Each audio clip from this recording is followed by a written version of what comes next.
আমার জমিদার আসছে বাড়িতে। আম্মা ক্ষুধা লাগছে, খাওন দাও।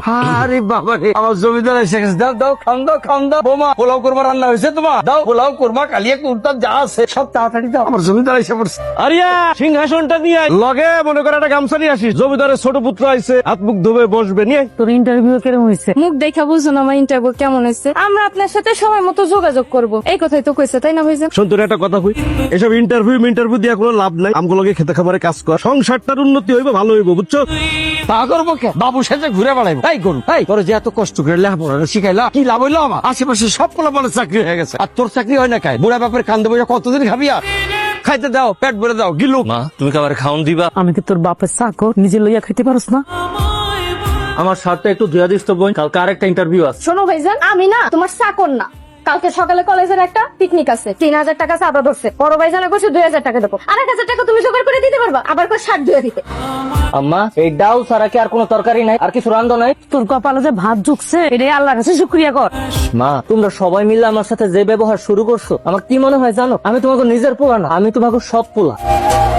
তুই যদি নিজের পোলা হইতি, তাহলে বুড়া বাপ আর বড় ভাইয়ের ঘাড়ে বৈশা খাইতি না। একটা দামড়া পোলা হইয়া কেমনে কামকা না করে তাও এই তুই বসে বসে খাইতে লজ্জা করে না? লজ্জা করবো কে? খেতে খামারে যদি কামে যায়, তাহলে আপনার সুন্দর পোলার গায়ের রং ময়লা হয়ে যাবো না? আর গায়ের রং ময়লা হয়ে গেলে তো সে চাকরি বরাত পাইবো না। এই জন্য স্কিনটারে সুন্দর রাখে। দুই চোখ যেদিকে দেখোস যাস না কেন? বাড়িয়ে যা বাড়ির থেকে, তাইলে একটা আপদ বিদায় হইব। কি ব্যাপার, মন খারাপ করে বইয়া রইছো কেন? বুঝতে পারছি ইন্টারভিউটা ভালো হয় নাই, তাই না? আরে বাবা, এতে মন খারাপ করা কি আছে? আইস হয় নাই, কাইল হইবো। আমার মনে হয় না সেই কাজটা আর কোনোদিন আইব। গত 3টা বছর ধরে এই অফিস ওই অফিস কত জায়গায় ইন্টারভিউ দিয়ে গেলাম, কোনো জায়গায় চাকরি হইল না। বাড়ির লোকজন তো এখন আমার সহ্যই করতে পারে না। জানো আম্মা আজকে কি কইছে? আমি নাকি আপদ, আমি বাড়ির থেকে যদি বিদায় হয়ে যায় তাহলে তারা বাস। আরে দূর, চাষি সব আগের মাথায় কইছে। তুমি কিন্তু হাল ছাইরো না, আর কেউ থাকুক না থাকুক, আমি কিন্তু তোমার পাশেই আছি। আমার বিশ্বাস একদিন তোমার ভালো একটা চাকরি হইব। এই না আবার আনছো? আবার তাবার কি? ইন্টারভিউ দিতে গেলে একটু ফিট ফাট হয়ে যাইতো। তা তোমার বাইরে আর কতদিন পুষবা?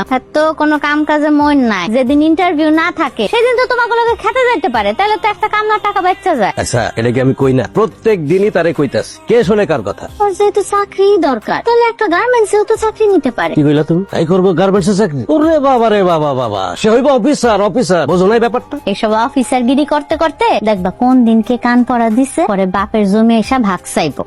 কি রে ভাত খাইছো? তুই খাইছস? কালকে সকালে তোমার ইন্টারভিউ। খালি ডাল দিয়ে যে হাড়ির তলানি ভাত খাইবা না, ওটা আমি ভালো করে জানি। আচ্ছা, জান্নাতাপুর কাছ থেকে তুমি নয়া শার্ট প্যান্ট আনবা, এটা আমার আগে করলি তো পারতা। আমি কষ্ট করে তোমার পুরান শার্ট ধুইতাম না? পানি চকটা দে তো। নাও, খা, উদ্ধার করো। খাস না খেন খা। একটা বার খোঁজ লইছস যে আমি ভাত খাইছি কিনা? আমি খালি বকাই দেই, খালি বকা জগাই করি। আর করুন না কে? তোর যে এত লেখাপড়া করাইছি, আমি কিলা পয়সা কত? তোর বাপে গরু ছাগল বেচে তোর আই বিয়ে পাস করাইছি। আর এই বুড়া মানুষটা এখনো খেতে খামারে কাজ করে। এই তোর কি একটু মায়া হয় না? তোমার কি মনে হয় চাকরি পাওয়াটা খুব সোজা? চাকরি পাইতে গেলে একটা খুঁটি জোর লাগে। আমার তো আমার বাপের গোষ্ঠী, আবার মার গোষ্ঠীতে এমন কেউ নাই যে আমার একটা চাকরি দিয়ে দিব। আর তোমরাও তো হাতে 20 লাখ টাকা নিয়ে বসে থাকো নাই যে টাকাটা ঘুষ দিমো আর একটা চাকরি লয়ে আলুম। তুই চাকরি আসা ছাইরা দে, খেতে খামারে কাজ কর। আমি তো কম চেষ্টা করতেছি না মা। তুই একটা কাজ কর, যে একটা মাই আছে না, তোর এই ঢেইটা উপহার দে, দেখা করস, কথা কস, এই মেয়েটারে বিয়া করে ঘর জামাই চলে যা। মাইয়েরা নিশ্চয় বড় লোক, আর হেগো পরিবারে চাকরি দেন লোকও আছে, চলে যা। যদি দরকার পড়ে তাইলে আমি ওইটাই করুম। তোমরা আমার লোকে যা করতেছো না, আমার আর সহ্য হইতেছে না। তুমি ওই জ্বালা যন্ত্রণা সইতে না পাইরা দেখবে কোন একদিন আমি ত্যাগ করে মরে গেছি, খুশি হবে তারপর।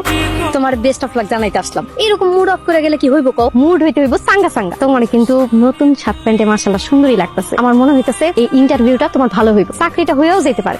এলো এই যে আবার আমার সবসময় তোমার কাছ থেকে টাকা নিতে খুব অস্বস্তি লাগে। তার মানে তুমি আমারে ভালোবাসো না? ব্যাপারটা এরকম না যে আমি তোমার ভালোবাসি না, কিন্তু আমি তো তোমার প্রেমিক, ভালোবাসার মানুষ। আজ পর্যন্ত আমি তোমার কখনো কিছুই দিতে পারি না।